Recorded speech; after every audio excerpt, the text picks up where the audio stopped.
have any questions from our discussion of the previous days?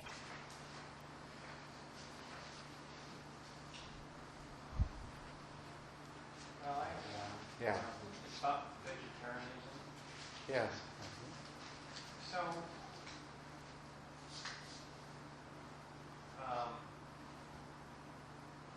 so chickens and cows. Mm-hmm. So if you kill a chicken, that's like 2 meals. And if you kill a cow, it's like a month or Yeah. more. So, is it more compassionate to eat beef? Can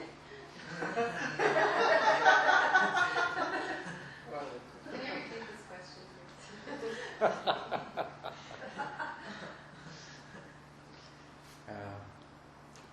The question was, if you kill a chicken, it makes maybe 2 meals. If you kill a cow, it makes hundreds of meals. So is it more compassionate to kill a cow?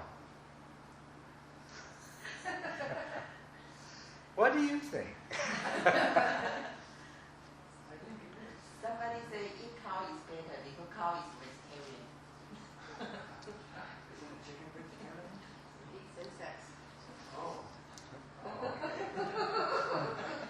If it can get at them, there's a lot of chickens that can't eat insects because they live in little cages. I know. If you look at the way those chickens are raised, maybe it's more humanitarian, it's more humane to kill them. At least cows wander around outside in the sun and fresh air, and they're happy. I don't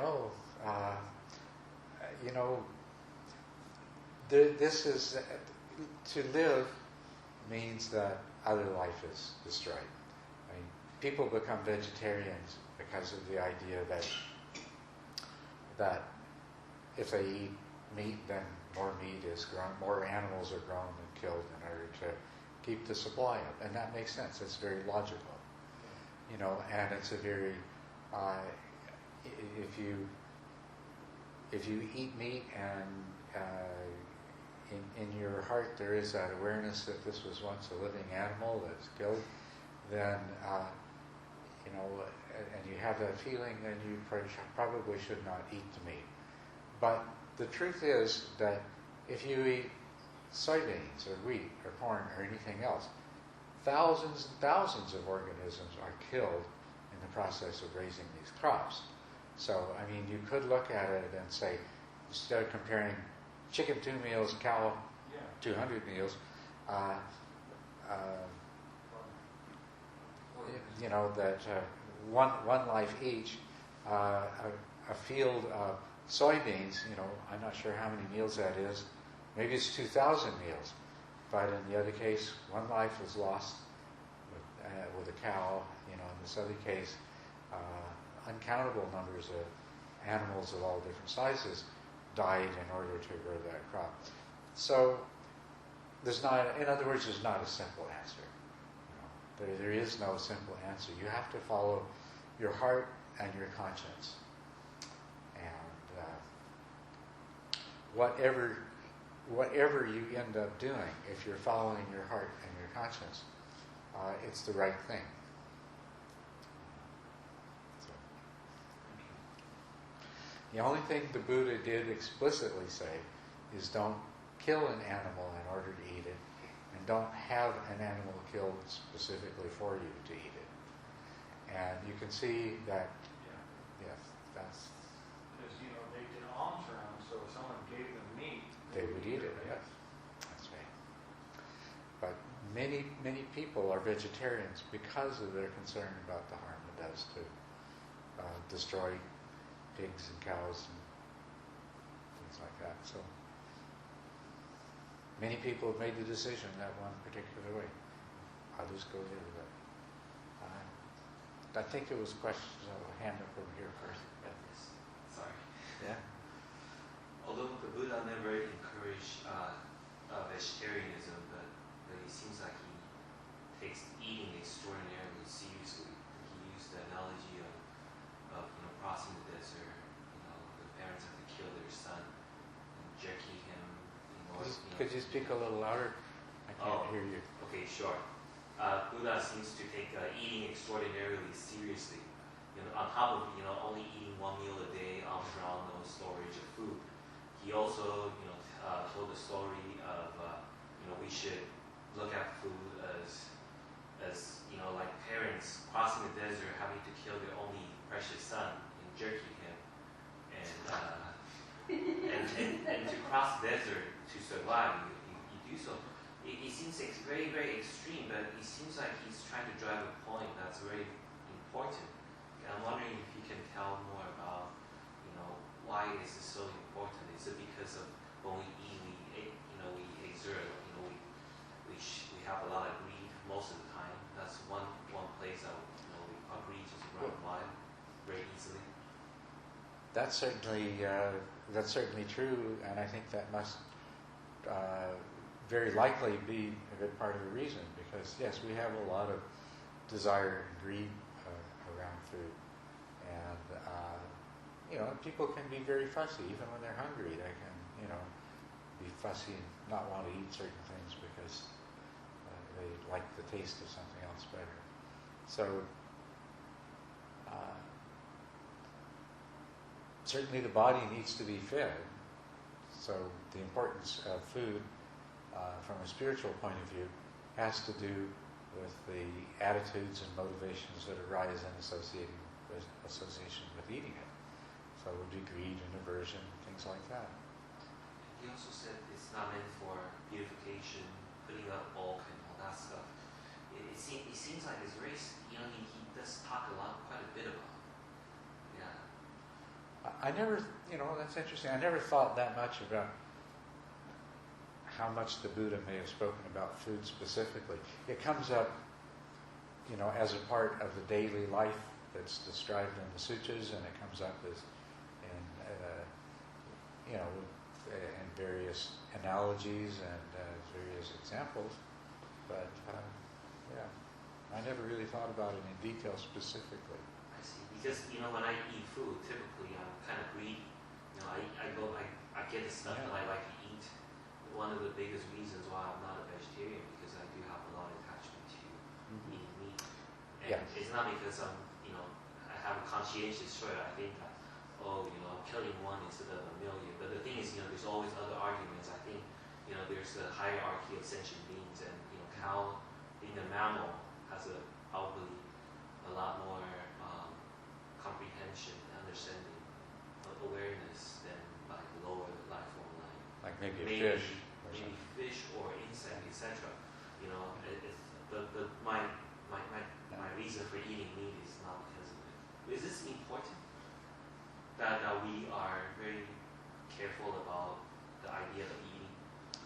It is very important that you are very mindful of what is going on in your own mind and your motivations. So that's what's very important. That translates, of course, you're not unusual in having a lot of greed associated with food, a lot of attachment associated with food. Almost everyone does. So that automatically makes eating an important part of practice. I just feel like there becomes such an identification with what people eat that sometimes that's more, I'm a vegetarian, I'm this, I'm that. You're right. That's another side of it. You can get very self-righteous about what you eat. I was And self-righteous vegetarian. What? I was once a self-righteous vegetarian. I was old here. Right. And that's another way our attitudes towards food could be a problem. So It's the right thing with the wrong attitude. So sitting there in judgment on everybody else, I'm so much better than you because I'm a vegetarian. Well, in some way, maybe she is better than me because she's willing to give up certain things for what she believes in. I'm concerned about identification with what you eat. That's right. That reinforces self-identification. It's all part of this idea of who I am. Conceit. Did you still have a I question? just have a comment. The problem that I have with meat, I'm like 80-90% vegetarian, and it's because the process of the killing of the cows that we see sometimes on television, that they suffer so Yeah. much. Just the process, the way they kill them, I have a hard time with it. It's good sometimes to find, if you can find a farmer that has, natural growing cows, and that it's better to eat that meat because the hormones that they inject on these animals after or before, the chickens, the way they have them like little slaves and they don't really run around, and all the bacteria that chickens carry also. Well, there is another important point, and maybe this is something to consider. Even if you don't give up eating meat, you could make a decision to only eat meat from animals that have been humanely treated and raised, because the way that factory chickens are raised, that's worse than killing them. Is that they have a whole life that is such a, the chickens when they're little chicks, they get their beaks burnt off, and then they live their whole life in a little cage. They can't move. They're just fed until they're big enough to be slaughtered. They cut their pigs when they're alive, the chickens. Yeah, they cut them when they're little babies, so they don't damage the product. And pigs the same way. Pigs are many pig farms. The pigs are raised in the same thing. A little cage just barely big enough that they can fit in. So, even if you don't become a vegetarian, you could choose to eat meat that has come from animals who have at least had some quality of life and were not terribly abused for their whole life before they were killed. So, anyway, it must be because we're just right after supper time. I think Jesse was first, and then I. No, I just want to ask you: have we finished all the class? The fire? No, we not. Well, no. We can go on for many weeks here. Yeah. Because I think the single we shift. Oh yeah, that's The most important subject Yeah. did get shifted. Yeah. Yeah, I like that. Yeah. Let's hear the last comment, and then we'll maybe get more focused. Yes. When you talk about being a vegetarian, I just want to share my personal experience. Before, I just like Michael, I love meat a lot, and I don't eat vegetable. But until last year, 2 years ago, I started to read a sutra and repeat a mantra every day. It's kind of like my homework. Then I cannot eat meat, and I start to eat vegetable.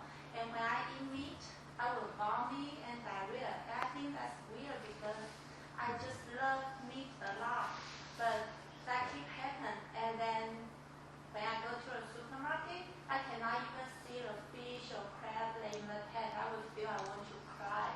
And so now when I go to supermarket, I don't know the seafood side or the meat side. So if you want to be a vegetarian, maybe you can try this way. And my husband, he cannot, since we married, and I asked him to write copy a sutra every day. So just a couple months now, he's just become a vegetarian. So I don't know, I believe that's a major power from the sutra or the mantra. I do it every day. So if you want, you can try.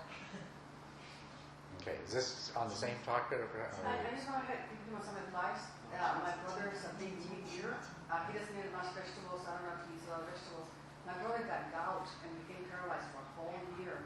And gout, if you don't catch it on time, you will be paralyzed, and it's very hard to cure.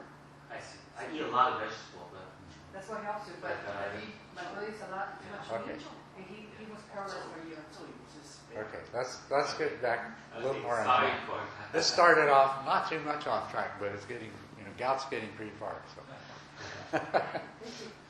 How to become a vegetarian was getting pretty far. But making decisions about that, that we started off on track, making decisions about what you do and paying attention. So,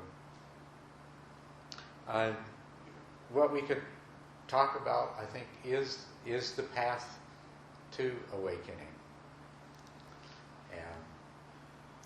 And it's said that the path is good in the beginning, in the middle, and in the end. So it's to follow the path provides immediate rewards as well as the long-term reward of being the path to enlightenment or awakening. So that's something I think would be good for us to look at. The foundation of the path, the very beginning of the path, is to adopt a life of virtue, to take precepts and keep the precepts, and to follow the Eightfold Path in its injunctions to practice right speech, right action, and right livelihood.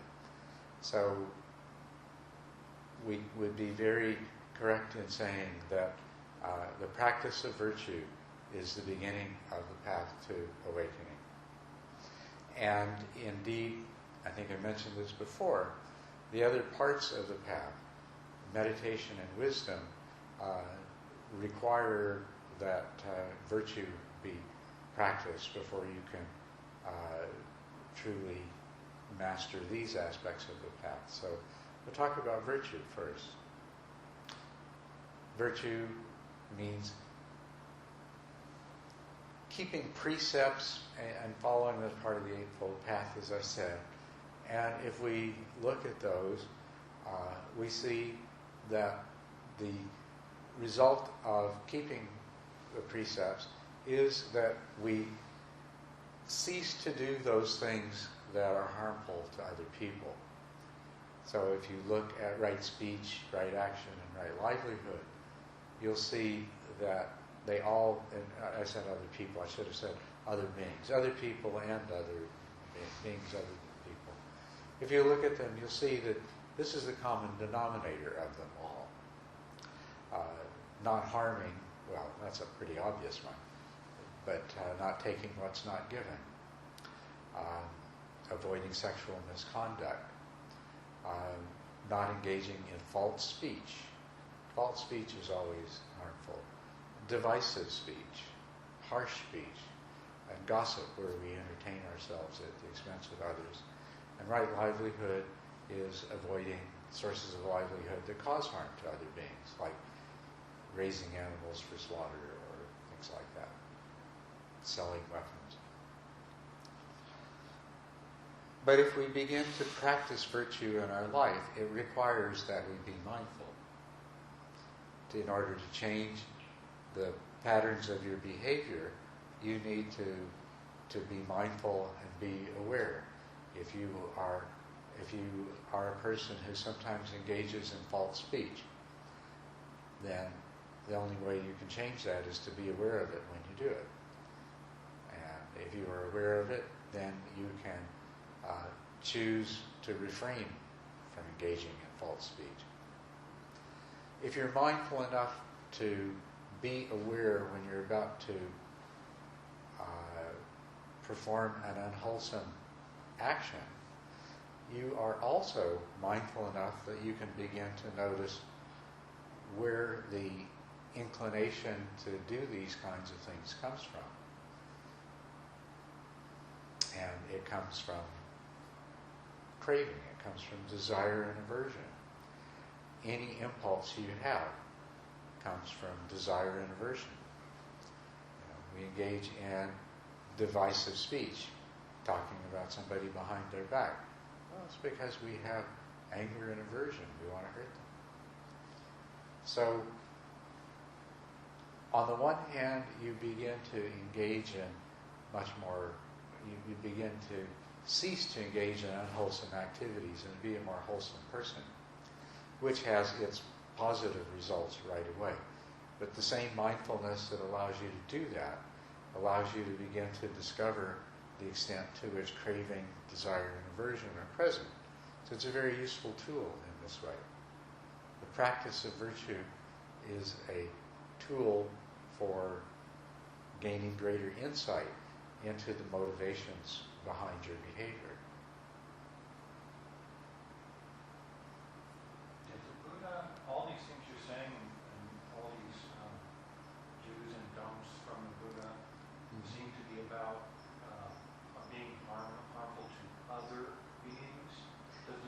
talk about being unwholesome to yourself, or Yes.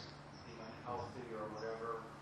Yes. As a matter of fact, that's made clear in a number of ways. Yes, the idea applies equally to yourself. As a matter of fact, the direction you're going is in making less distinction than you already do between yourself and others, so that anything that you would do that would be harmful to yourself, then you likewise cease to do. As a matter of fact, all unvirtuous acts are harmful to yourself. Right. So that's why you don't want to do it. Well, this is directly related to what you're talking about, and this all still has to do with eating. Because that's what we do 2 to 3 times a day, and if we participate in harming a lot of living beings, then we're really breaking the precepts every single meal. And I don't know, but and at the same time, animals are raised on crops, and on top of the insects that's being killed for the crops, now the animal is killed too. So I'm sorry, I shouldn't even brought this up. I'm just going to carry this to a different place. No, it's not really. Because let's look at what practicing virtue means. It's not a list of very specific rules. They're very general rules. And they're not stated, thou shalt not, or anything like that. It's said that you're going to do your best to refrain from, and then it's generally stated. So what this means is that there is no condemnation implied in your failure to keep the precepts. You're perfecting your virtue as long as you keep making the effort to do better. So there's no need to condemn yourself for your failures. There's no reason to condemn yourself for your lapses. But when you discover that you have had a lapse, you should renew and strengthen the vigor of your intention not to do so in the future.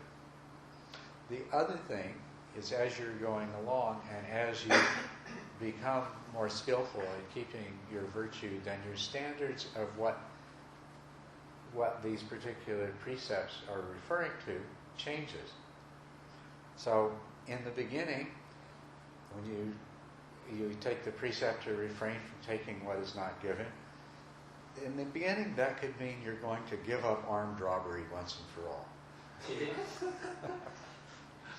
Having succeeded at that, you might move on to giving up a lot of other petty theft along the way.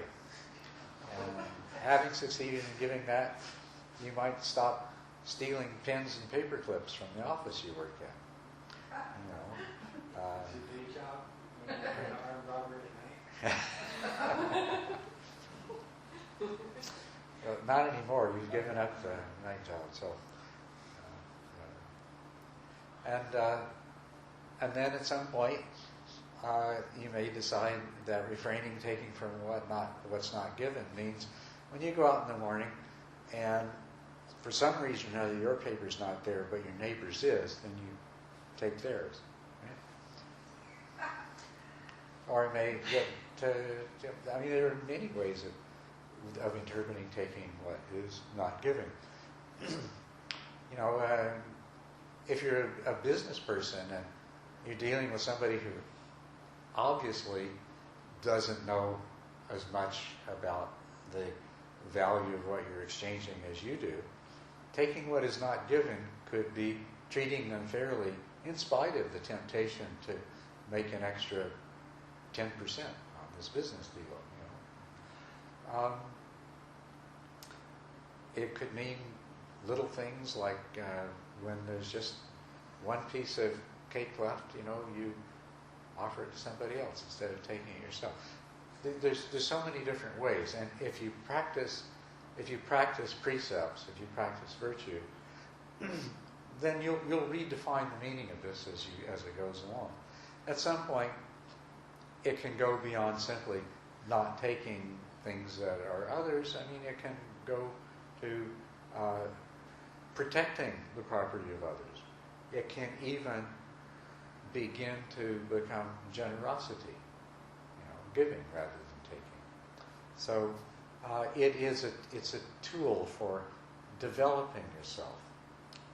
And this is the same thing is true of all of the precepts. Sexual misconduct. Well, if you look at how it's formally defined, it means not committing adultery and sexual abuse. But you can go beyond that. It can be not exploiting other people by means of sexuality. Or it could be, you could drop the physical interpretation of it and say, well, in all of my relationships with others, there are various kinds of manipulative and controlling behaviors that we can engage in. And these are really of the same kind that sexual misconduct is. And recognizing that, decide that, well, if I'm going to keep this precept, I'm going to give up those behaviors as well. You see what I'm saying? So, all right, so you can continue to deepen your interpretation of this and become more and more virtuous in more profound ways. And it's up to you. It's a tool for you to use. The reason that you would do this, why would you do this? Well, the reason you do this is that anytime you commit activities that are based in desire and aversion, you are creating more bad karma for yourself. We talked about that, right? So when you, in order for you to do any of these unwholesome activities, there has to be an attachment to I and some desire and aversion growing out of that. And so when you allow that to happen, you are creating karma that is going to come back on you. You're going to be more likely to do similar things in the future. So you are harming yourself when you don't maintain your virtue. You can learn about yourself. You can learn to understand more and more the different subtle forms that attachment to self and craving take in your life, which you might never become aware of if all of your mindfulness practice was watching your breath and watching the soles of your feet.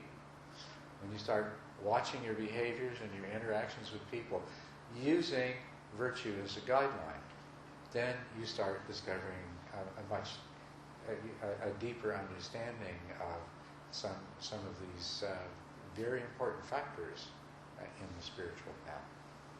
Yes? How about gay people that was being criticized for sexual misconduct, and people are in love with each other, and it's been happening for many, many hundreds of years? Why are they still being criticized for being gay? Because it's never going to go away. Well, we can talk a lot about why people are like that, but I don't think we need to. The thing is, though, that what is sexual misconduct? Well, if it is harmful to somebody else in any way, it's definitely misconduct. If it's not harmful to someone else, then you wouldn't be failing to keep the precept, right? So why other people are severely afflicted with aversion and hatred and judgment and things like that is not our concern tonight. Our concern is to see how we can improve ourselves. Yeah. All the precepts are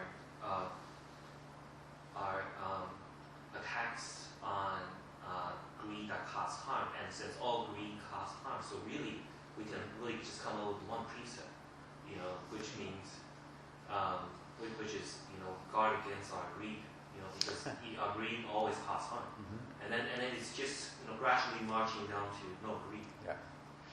I agree with you, but that's not a starting place. No, it's not a starting place. No, the average person. Eventually, that will be the place. Our average person says, "Oh wow, okay, so I've heard all this talk about suffering is caused by craving and everything, but where do I start?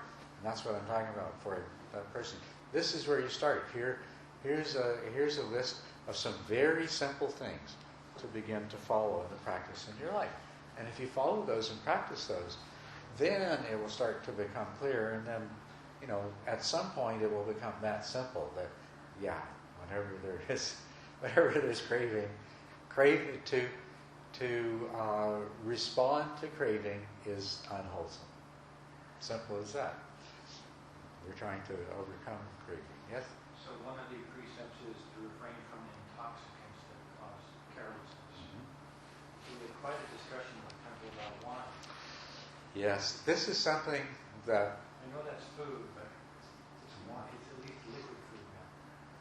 That particular precept is one that can be very contentious.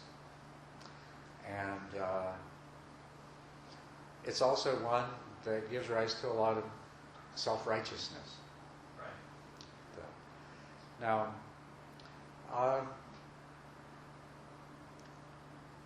if you look at, there were not originally, there are 10 precepts that the Buddha originally required people to take if they decided they were going to become a bhikkhu, if they were novices.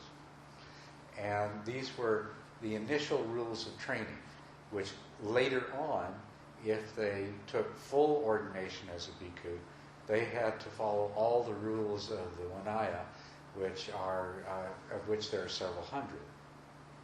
But see, these were the 10 starting rules. If you look at those 10, only the first 5 are the lay precepts, the first 5 that we have here. If you look at those 10, the others that are different here, different than this 10, they are not to eat after noon, not to sit on high or plush chairs, or to sleep on high fancy beds. They are not to wear garlands and jewelries, perfumes, unguents, and not to attend festivals and dances and celebrations, and not to possess money. So I see, coming at number 5, this prescription against intoxicants falls on a borderline between rules of training, like not eating after noon and not sitting on high beds and chairs, and the 4 that precede it, which are very clearly, they're based in the virtue part of the Eightfold Path, right speech, right action. So if we examine this and also see how it's been interpreted, in some traditions of Buddhism, it's been interpreted as, you should not touch a drop of alcohol no matter what. And if you do, it's a sin and you'll be reborn in hell realms, so on and so forth.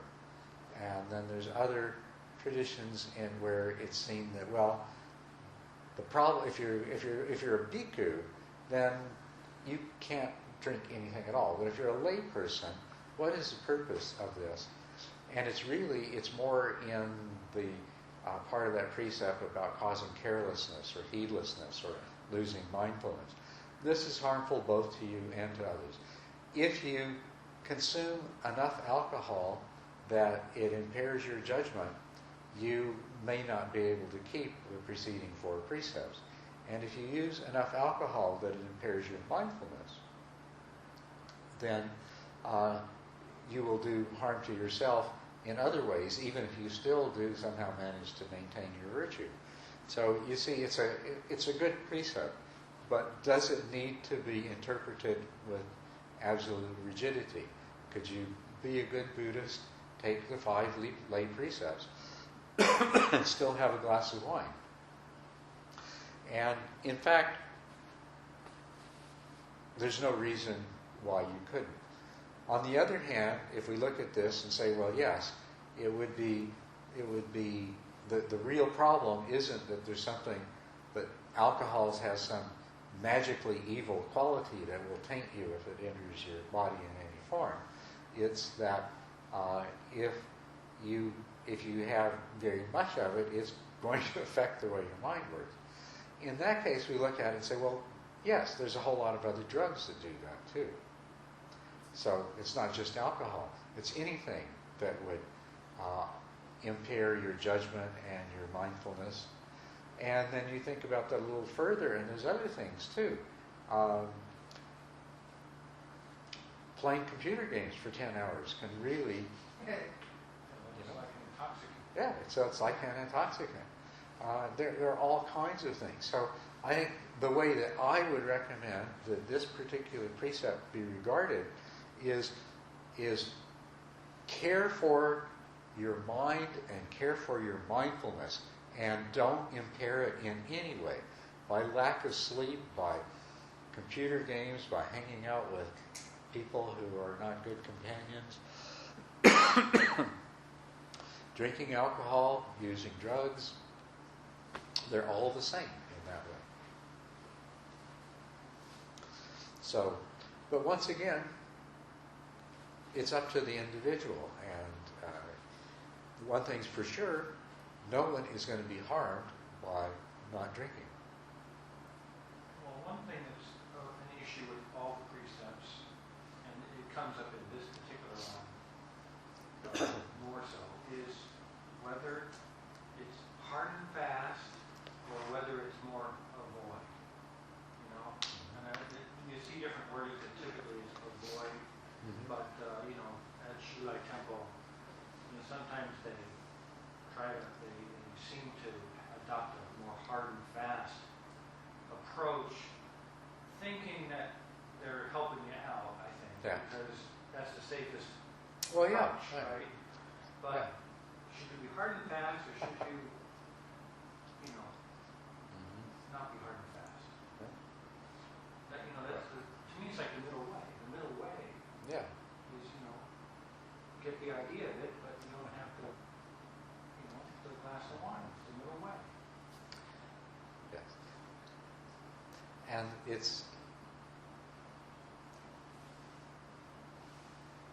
there is, in a way, this is similar to the vegetarian thing, except there's no precept that says, I endeavor to refrain from eating meat. But it has all the same qualities. You have to look at it from the point of view of the effects that it has on you and your ethical judgment of it. If a glass of wine has absolutely no effect on your judgment and your mental abilities, then if you don't feel like you're violating the precept by drinking a glass of wine, who is anyone else in the world to judge? And if you drink 2 or 3 glasses of wine, you are definitely going to, you're going to be able to tell the difference. And you should have a mindfulness to realize this. But the idea is that nobody else, it's not the job of somebody else to condemn you. All the people at the temple or any of the teachers or anything else can do is provide you guidance. And they're providing you the best guidance you can. But in the end, it's up to you. The same thing with stealing. Does that include taking pens from work? Everybody else does it. The boss knows you do it. The boss buys extra pens. Boss budgets for the fact that 1 out of every 3 pens is going to go out the door in somebody's pocket and isn't worried about it. So should I be worried about it? You have to decide this yourself. But it's a good topic to talk about. It's a good thing to think about. The important thing is, and I think this is the reason why these rules generally aren't set down in such a very precise, and follow the letter of the law way, is because their value comes from the fact that you must take responsibility yourself for interpreting them and understanding them. And so this one particular precept is stated in an absolute way because it comes from a tradition, from the bhikkhu tradition. So when we carry it over to as a lay precept, I think we can reasonably say that it is a personal choice on that. So. In regarding to Neil's question about being extreme, I'm just wondering, there's absolutely, if we do too much of what the precept asks of us, like for example, if the next day one of us decide to, to donate the entire life saving to Red Cross, and the following day maybe they'll get a divorce paper from their spouse too, and I'm pretty sure that's going to cause a lot of misery too. Yes. And then so I guess it's a spirit of the precept, not necessarily that the more we do, the faster we do it, the better we're going to be off. That's the thing. It's up to our internal spiritual growth to decide how far we take it. Yeah. So do you think we step back every time, like I like to have beer, Yeah. and summertime only, Yeah. when I go hiking. And then I want to sit down and meditate. So, you think I step back if I do things like that? You mean, do I think it's going to affect your meditation? I think I'll meditate a little bit better sometimes. But no, but I'm taking it spiritually. Do you think it takes you back? Because you are mindfulness, but if you had 2 beers hiking, and then you go sit down and meditate, you think you Yes. step back in your... The whole point is of this is, and this is really the important part. How a beer affects you may not be the same way as how it affects somebody else.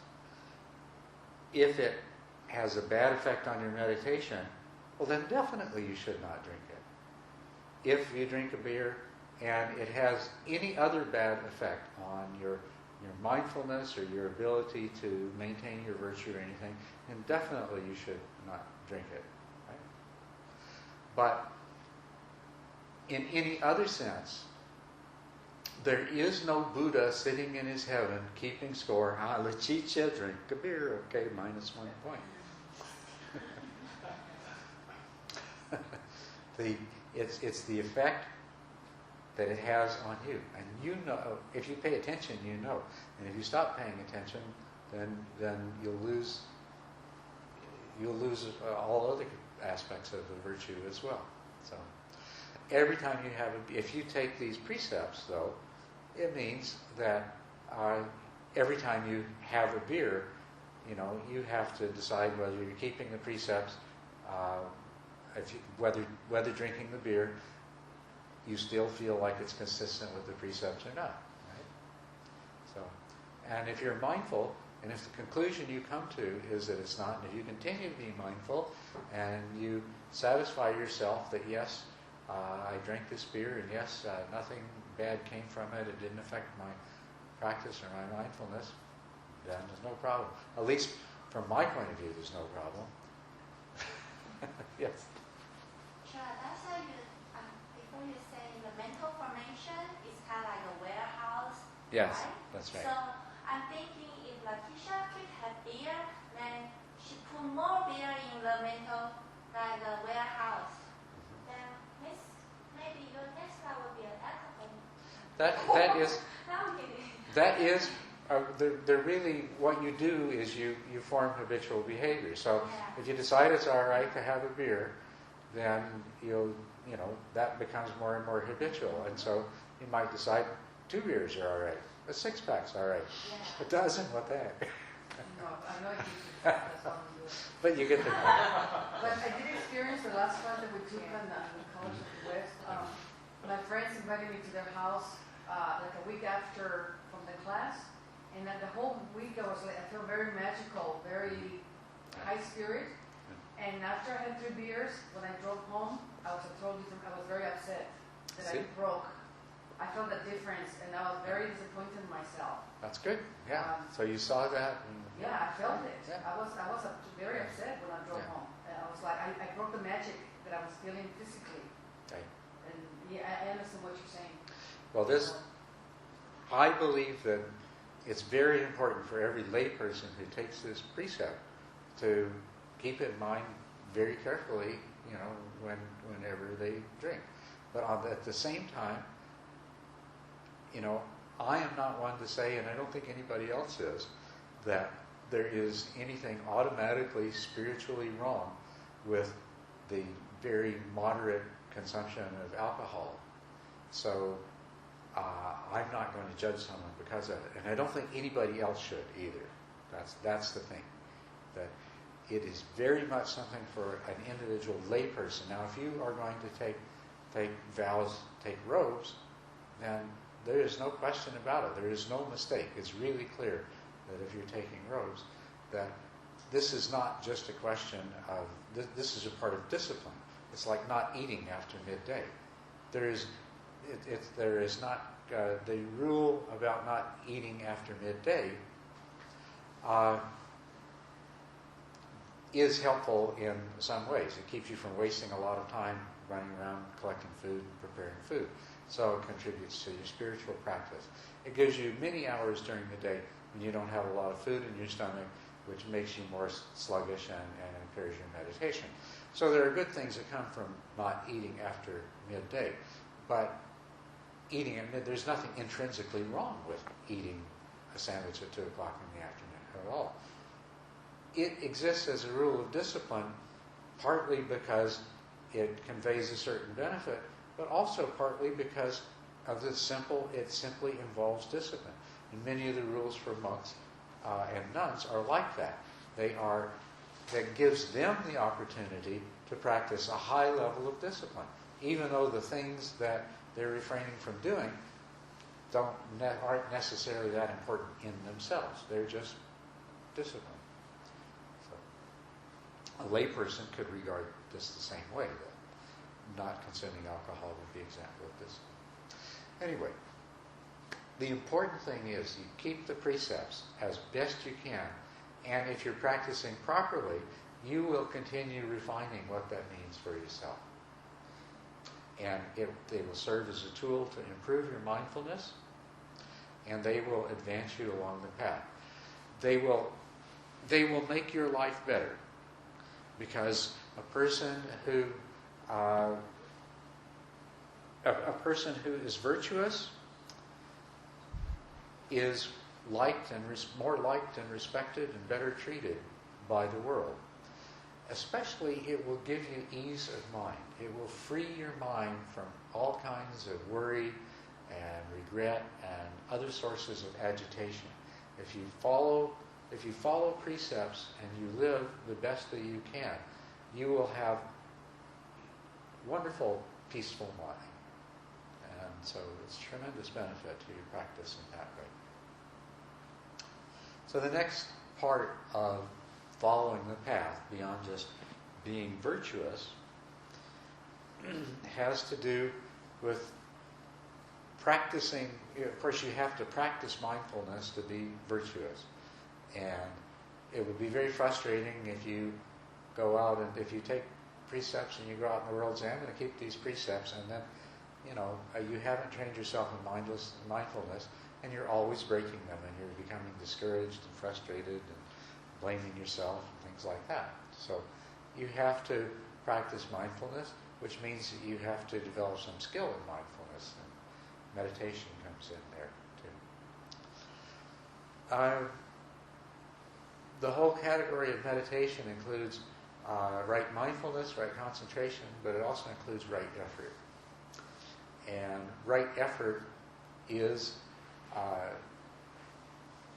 described as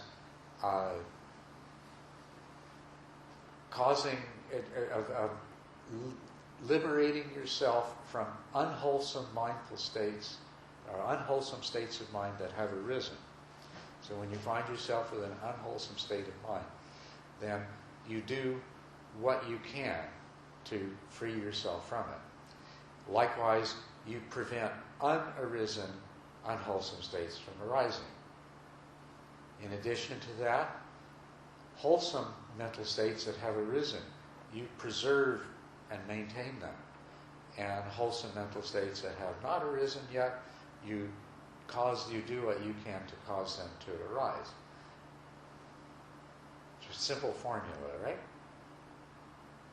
And in one of the sutras is called the Sutra of the Two Kinds of Thoughts.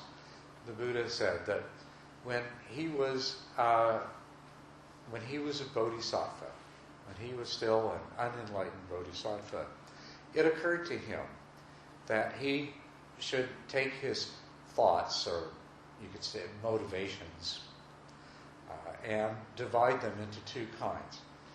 And one kind were wholesome thoughts, and the other kind were unwholesome thoughts. And the wholesome thoughts were thoughts of sensual desire. Did I say wholesome or unwholesome? Unwholesome thoughts were thoughts of sensual desire, ill will, and harmfulness. And the wholesome thoughts were their opposites. So they were renunciation of desire, they were goodwill towards others, and they were thoughts of loving kindness and compassion. And he described his practice in this way. He said, when I saw that thoughts of sensual desire had arisen in me, I examined them with mindfulness, and I saw that this thought was an affliction to me, that it was an affliction to others, that it was not helpful, and that it led away from awakening and not towards awakening.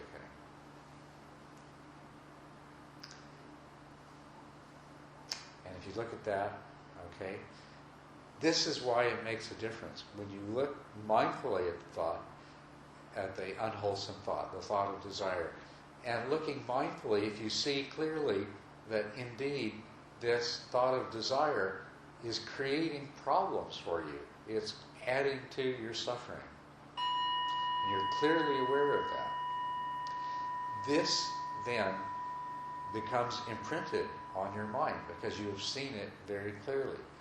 When you see that this kind of thought leads to actions that are harmful to others, that are an affliction to others, the same thing, that becomes an imprint. And when you see that it is, if you wish to become awakened, free from suffering, and you see that this is leading you away from it, when your mindfulness sees this very clearly, then the combination of these things is going to cause this thought to go away, to be released, to be more easily released, right? So the same is true of thoughts of ill will and thoughts of doing some kind of harm to others. Yes? So if everybody were enlightened tomorrow, then there'd be no more babies, and Why would there be no more babies? well, because don't you need sexual desire and you have babies? Well, with all the sexual desire that we have in the world now, we have too many babies. I know. But So, I mean, at one point in the history of the world, sexual desire was a good way to go about making sure there was a steady supply of babies. But you don't have to have sexual desire. You can, remember a Buddha's body functions as well as anybody else's. right. There's no reason that the Buddha couldn't have sex, but it would mean that they wouldn't be having sex out of desire, out of craving. Well, are you sure you're right? Yeah. This is an interesting discussion that I had on the internet. At one point, I said a Buddha could have sex as long as it was for a beneficial purpose, and this upset a lot of people. No, Buddhists don't do things like that. Arhats don't do things like that. But if there was a good, I mean, the presupposition would be that it would be clearly beneficial thing to do. Well, if you have the physiological changes, you have to have desire, wouldn't Yeah, you? that's what I'm getting at. Yeah. Thank you. I'm thinking that's what you would want to say. that. You don't want to say in a way that's kind of lewd. No, actually, yeah. No, it seems that way, but that's because you have so much desire. If you had less desire, you'd realize that no, you only need. I mean, it's a physiological reflex, and it involves pleasure, but it doesn't have to involve desire. So, but anyway, let me just. I started answering this, but really, it's an interesting question to entertain ourselves with, but we're in no great danger of having a world full of Buddhas. And it takes a while for somebody to become an arhat. So there's a good chance that some of them are enough of them, more than enough of them, are going to still have children. We're not in danger of bringing ourselves to extinction through Buddhist practice. Right, and forgive me for asking it sort of, You can always call them a Buddha if you want to reproduce. Buddha has a child. Well, that's before. That's right. Yeah. So what? That's right. If everybody want to become enlightenment, All the future Buddhas will have a child first. Before they enlighten, you need to spend a lot of time. That's right. And during the time, you already produce a child. That's right. But you can have craving with your partner, can't you? Or What's that? you can have cravings with your own partner if you're a married person. But it's not about.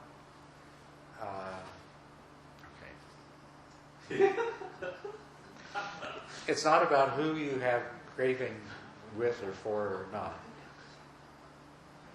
The goal of the path is to overcome craving entirely. Okay, so that raises the question.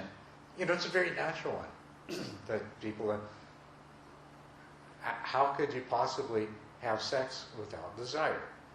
Okay, so without going into it a whole lot beyond that, you can still have sex without desire. So, but that would not. But that's not even relevant to the question of whether the human race would go extinct because of it. Yeah.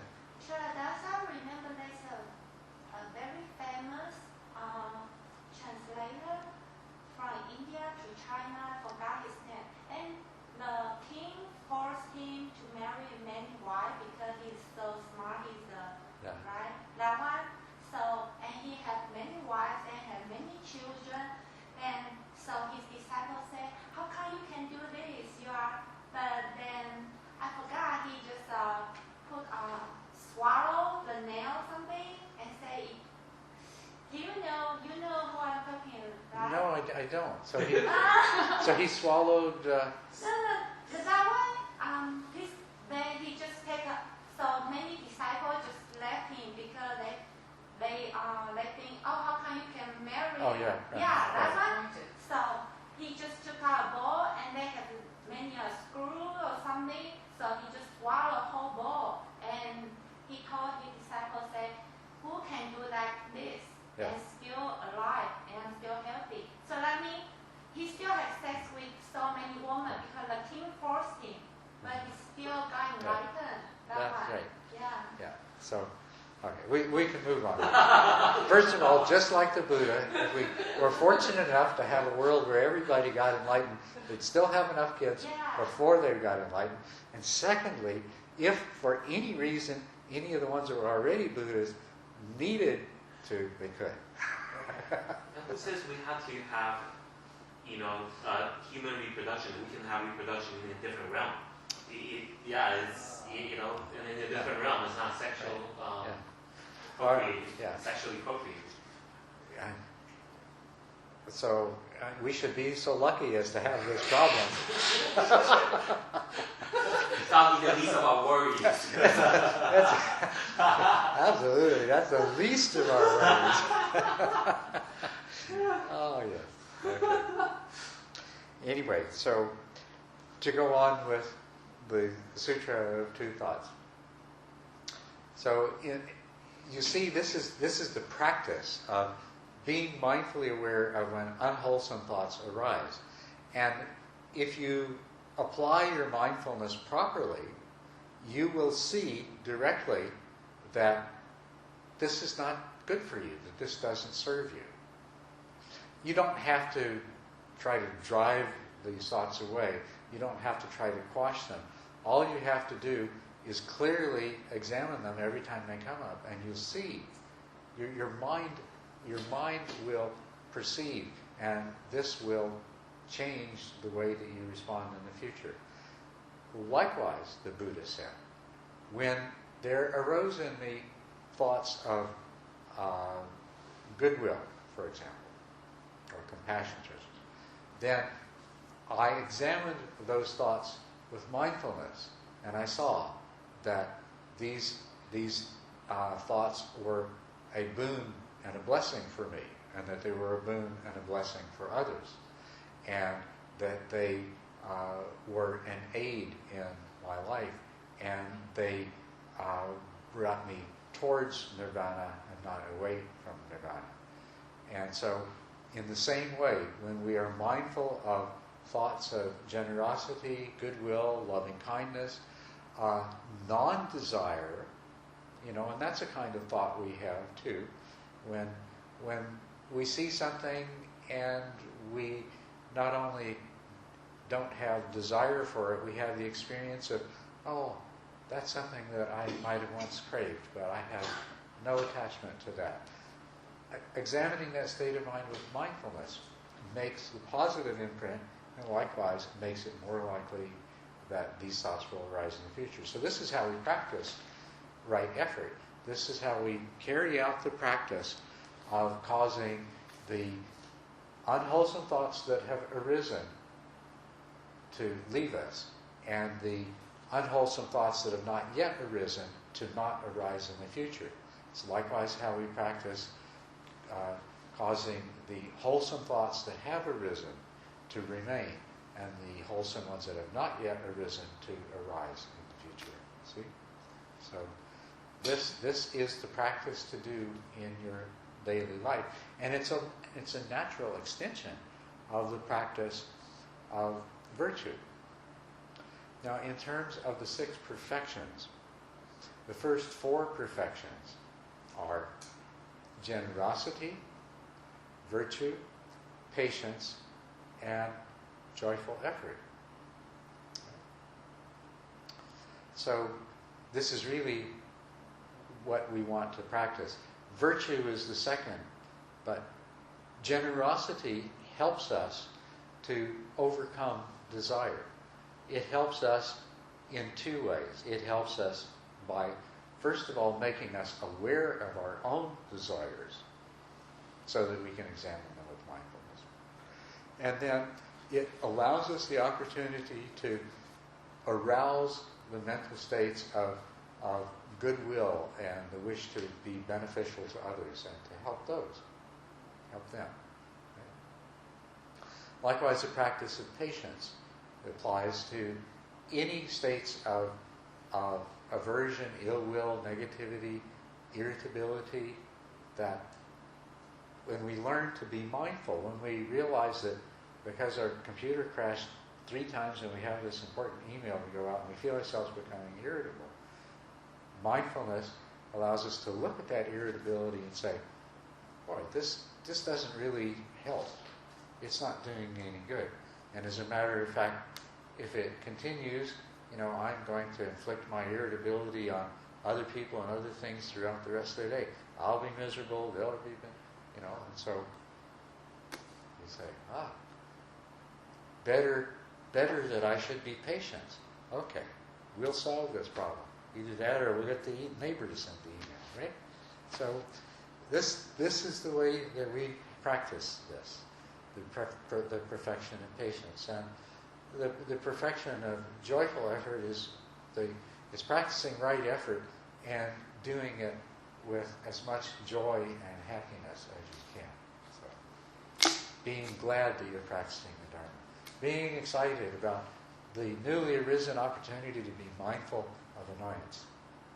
Oh, good. I've been needing to deal with this. Now I have an opportunity. So I want to go back to something you said 1 or 2 nights ago.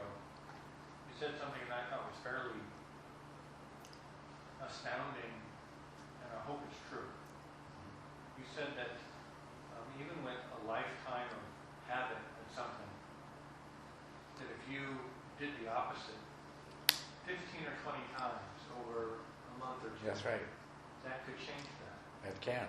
And it is amazing. But it is the power of mindfulness. How quickly it happens will depend on the consistency of looking at the same thing with mindfulness, and the power and the clarity of your mindfulness. Because your mindfulness needs to be able to detect in its investigation that, in fact, this is not serving you. Well, I think it has to, I know intellectually and also just experientially that some particular behavior of mine is not helpful. Right. But then it has to, obviously, that's where the mindfulness comes in, is at the moment. Right. You have to recognize it then, That's right. and then apply that effort to suppress a reaction. That's right. Yeah. And so if I can do that 15 or 20 times, Mm-hmm. then that might just be the corner for me. That's right. Yes. Well, it makes an incredible difference in your That's life. helpful because Yeah. with the karma, the whole karma thing, you get this feeling that, okay, I've done this bad thing 50,000 times. Yeah. I have to not do it for 50,000 times to be even. Right. And then I'm That's like, right. that seems like Isn't that great? I mean, even if you only had to do it 500 times to cancel out 50,000, what a bargain! Good investment. It's Good return on investment. Coming from a financial point of view. Yeah, and that's the thing, because we'd really be in tough shape if it took just as long to undo it as it did to do it. Wouldn't be very promising. What the problem is, though, and this is an important thing for me to talk to you about, is that what you'll find, you'll say, well, I'm going to go home and do this. What you'll find is you'll forget. Yeah. It's the same thing as meditation. I'm going to watch my breath, and then, 15 minutes have gone by, you've been daydreaming and everything. Wow, how did that happen? Well, you go home saying that you're going to be mindful of a particular unwholesome mental state, and next thing you know, 2 weeks have gone by, you've been repeating it over and over again every day, and not once did you catch yourself. So here is a tool for you. This will be really, really effective. That one part of the 10th of the precepts of a dedicated lay practitioner is through daily study, meditation, and reflection. Yeah. Daily reflection is very powerful. If once a day, if you want to overcome, for example, anger, but it can apply to anything, any of the precepts, any unwholesome mental state, or any group of them, But say, for example, it's anger that you want to focus on.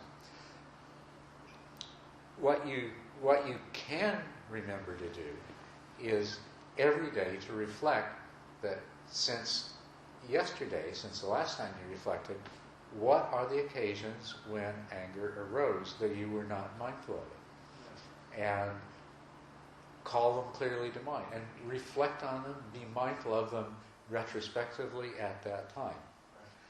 And the effect that has, in the beginning, there may be a lot of those occasions where you didn't even think of it until you sat down to reflect. Yeah. But the change that will take place is sometimes you'll remember them, maybe an hour after they happened. So you'll be that much closer to them and they'll be that fresher. But sometimes you'll remember them right away. You'll remember right away. You'll realize, I just got angry. And you can practice mindfulness then. But it will come more quickly and more easily until you get to be on top of them. So the way that you come to have the mindfulness at the time that you need it, is you begin with systematic daily reflection and allow that to help bring you more and more towards the place of having mindfulness at the time. There is a variation on this that one group of people uses, which is that it's called the 6 times book. You get a little book, you carry it around with you, and 6 times a day you reflect, how well you've kept the precepts since the last time you did this, which might be, 3-4 hours ago or something like that, right? It's the same idea. It's wonderful for certain kinds of compulsive personalities that can carry a book around and remember to write in it. You don't even need to ever read it. All you have to do is write down, and that will help you too. People can blackmail you with that book, though. Yeah, that's right. You might want to invent a little code. Or at least not write down too much detail. Make a spreadsheet on there. Yeah. Right. Culadasa, you did this, and on which date and time. I know all your secrets. Yeah. So, but that's a useful tool to help you to be mindful. And it's also helpful not to take on, not to think that you're going to perfect yourself completely right away. Start with the things that are the biggest problems, and put your energy and attention into the bigger problems, and you can save some of the smaller ones for later on. So. Yes. I have a problem with relative problem with patience. So, what are some of the strategies to deal with, how do I stay patient when all the circumstances are so adverse?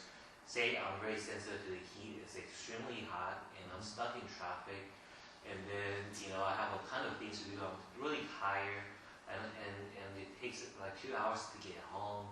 And so, what are the strategies to deal with this example? It's exactly the thing that I've been talking about. It serves as a very good example. So you're sitting in the car. You're late to traffic slow. It's hot. AC's broken or something. Whatever it is. Well, let's just have, for simplicity's sake, let's just have you. Okay. The air conditioner's broken. It'd be hot. The wind is down. Traffic's moving 5 miles an hour. You're supposed to be somewhere. Yeah. Right? Yeah. Okay. So you're feeling very physically uncomfortable and impatient. So you mindfully examine the impatience. You look at you say, I'm already hot and uncomfortable. The impatience is only making me feel worse. Mm-hmm. And so you can just imagine, well, what would it be like if I could just let go of this patience and just accept that, okay, sooner or later I'm going to get where I have to be. And yes, it's going to be uncomfortable for a while, but sooner or later I'll be comfortable. Well, you might even have a minute or two of actually feeling that way before the impatience comes back. So you can keep watching the impatience. And you can also,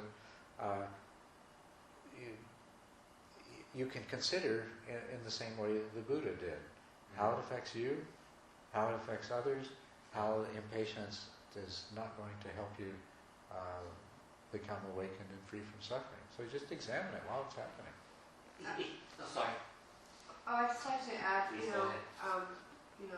sometimes I feel like Chiladasa's mother drives me crazy. Mm-hmm. Yeah. She's living here. Yeah. And so I have this sort of, I said, I'm so impatient. How do I become more patient? How do I deal with this mother-in-law? Eventually, that's going to be my fate. Well, let me tell you. She's elderly, and but I want to be patient, and let me tell you, I'm not. Well, you are relative to most people, but on an absolute level. But Culadasa said to me, he said, well, do you think Garchen Rinpoche being tortured, do you think he wanted to be tortured for 20 years? No, he probably didn't. But he was there, and he patiently went through it, and now he's, enlightened saint. I mean, Right. It's amazing. When I kind of, because Garchen Rinpoche is a teacher of Right, Dharma, right. and I was like, okay, yeah, he probably didn't want to be tortured. And the other thing is that you can even learn to look at this as a valuable opportunity. That, well, this is a great opportunity for me Yes. to examine patients and to learn to deal with it. Everything that you have suggested so far requires two critical ingredients. One is very, very good mindfulness. Yes. And one is very, very good honesty, because we can always have that editor or that lawyer in the mind trying to Yeah. trying to make things look nicer than it actually is. So Yeah. so sustaining a clear line of mindfulness and being right. very, very honest is I think key to. Yes, that is absolutely true. And it's good that you mentioned that little voice in your mind, because that little voice in your mind, that's that concept, that idea of the self. The self is nothing but a concept and an idea, a mental construct. We talked about that enough. But the self is right there in the middle of that. How did you put it? The lawyer, or anyway, that's the self. That word. That's the tyrant that is going to tell this story that's going to make your five aggregates miserable. It's this imaginary being that is whipping your five aggregates to and making them suffer. So I hope there's no lawyers here, because I insulted. And that's wrong speech on my part. I have to be more sensitive because, sorry, I apologize for that. yeah, but I know you have good friends I have good friends who are lawyers. Are lawyers, but I think even all of the lawyers in the room know exactly what you mean. It didn't take it long. So. They probably have many bad lawyer friends. That's right. But anyway, when you're in those kind of situations, see them as opportunities. And that will help tremendously right there. If you just get used to the idea, oh good, this is a chance for me to deal with. And don't be fixed on the idea that, well, I have to make this impatience go away. No, it's not about making the impatience go away right now. Mm-hmm. The impatience will go away when it's ready to go away. Okay? That's a great good You're going to point. let it be, and you're going to let it go in its own due time. Right?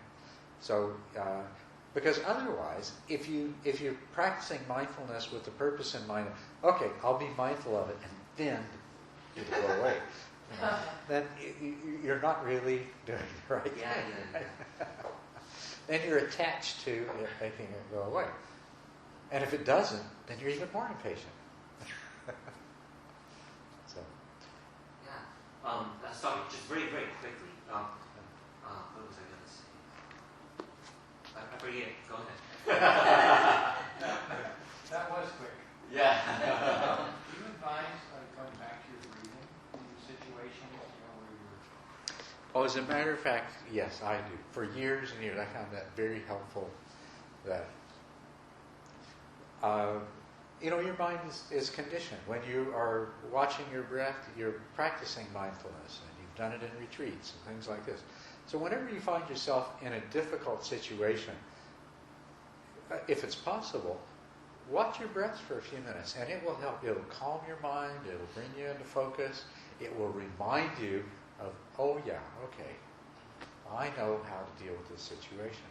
So, and even, you don't even have to close your eyes. You can still steer the car in traffic at 5 miles an hour and watch your breath, and it will help. Or meetings. I used to do this a lot in meetings. I really didn't like meetings that I had to attend. And so, anytime I felt one of those mental states coming up, I just watch my breath for a few minutes and let it go. So that's good, and I'll do that. One thing I want to point out is what you advised about first, suppress the response, and then you can do these other things, right? Right.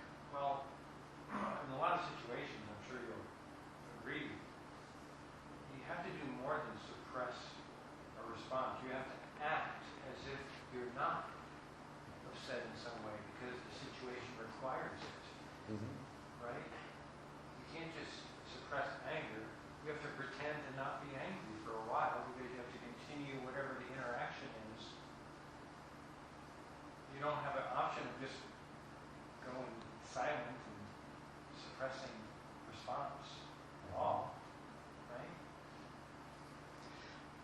well, okay, now, Can you repeat that question for me? what's that? Can you repeat the question? Yeah, okay. The question is that, or the point that's raised is that sometimes you have to pretend not to be angry, even though you are. And that's true.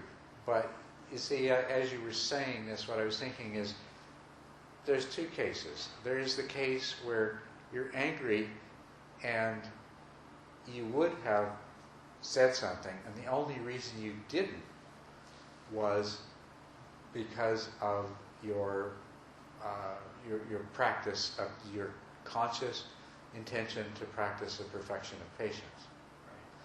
In which case, you're not obligated not to appear angry, but if appearing angry would be a kind of action that would harm somebody else, you may choose, in the same way that you chose not to say something, you may choose to, you're not choosing not to look angry. What you're doing is you're choosing, the same way you chose not to say something that was harmful to the other person, you're choosing not to project something non-verbally that would have the same effect, right? So that's one kind of case, okay? In which case your motivation is great. And hey, even if you're not that successful, even if your body language still lets the secret out, it's better than what you would have said. Right. Okay?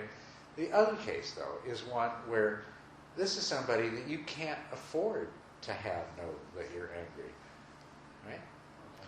In that kind of situation, well, your motivation for not speaking and your motivation for trying not to appear angry is already not, it's not entirely based in your desire to practice perfection of patience. It's coming through not wanting the consequences that would come from this person knowing that you were angry at. Like a boss or something like Yeah, that. right. So it's already a mixed bag. So, well, you do the best you can, but it's going to make it more difficult because you're not doing this completely of your own free will. But you can still be as mindful as you can. You can be mindful, recognizing, okay, I'm mostly restrained because of the situation, and then you can say, well, that's a good thing. Maybe if I hadn't been in this situation, I might not have restrained myself. So even if you don't succeed in acting not angry, still you'll do better than if then, you didn't follow that's right. Yeah.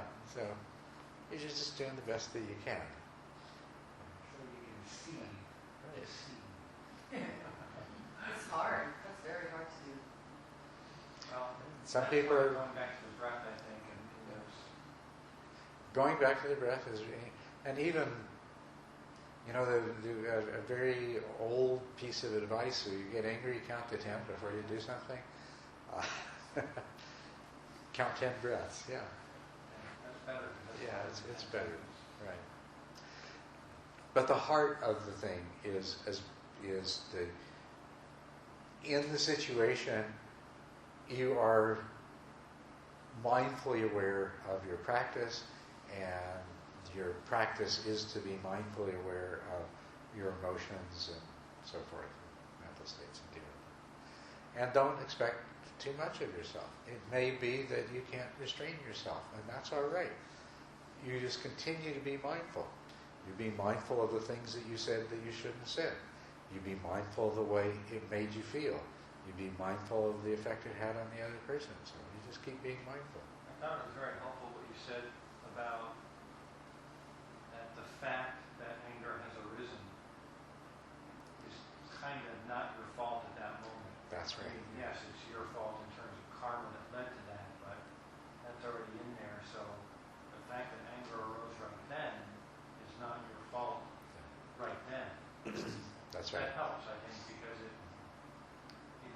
because part of a response is you're kind of angry with yourself too. Yeah. And it doesn't feel good. The whole thing just doesn't feel good. So I think that is good to keep in mind. Yes, it's very important to have that in mind. Because the self that created the habit doesn't exist anymore. The self that created the habit was just a mental construct that arose in those previous situations and passed away it dissolved as those situations ended. And the self that arises in this moment is a brand new self, and it's not the self that's responsible for that in the past. It is the self that's responsible for what you do now. And if you find that self wanting to punish the 5 aggregates for being the way they are, then that's another thing for you to be mindful of and restrain, and practice restraint with.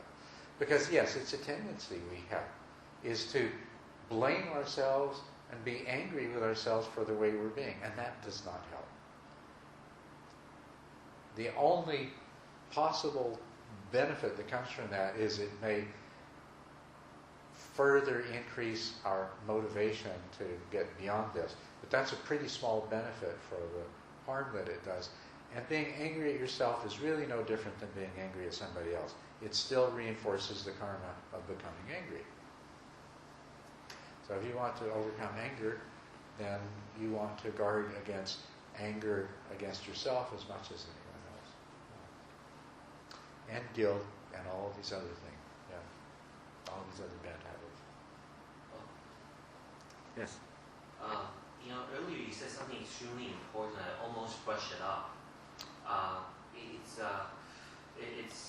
Look at all these difficult situations as a good opportunity. I thought, okay, that's one way to just comfort our mind.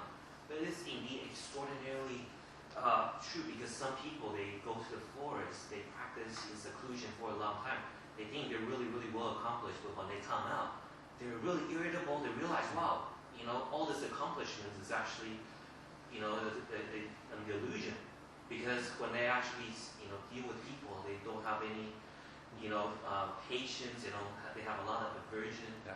And so these indeed are really, really good opportunities. They are truly good opportunities for us to really understand those problems. These are not, these opportunities shouldn't be just thrown away lightly. That's what I thought you should, when you live in a rural area, you see one car every few miles. Yeah, you gotta wave and that smile. You wave at everybody, and you get to California.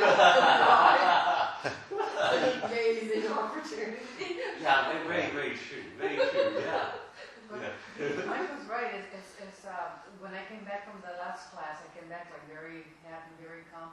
And when I went to work, I immediately became irritated with everybody that I was working with, because all Me these too, yeah, in the past, yeah. And my friend was like, "Calm down. Where you came from? Calm down." My friend kept reminding me, and then I started like cussing.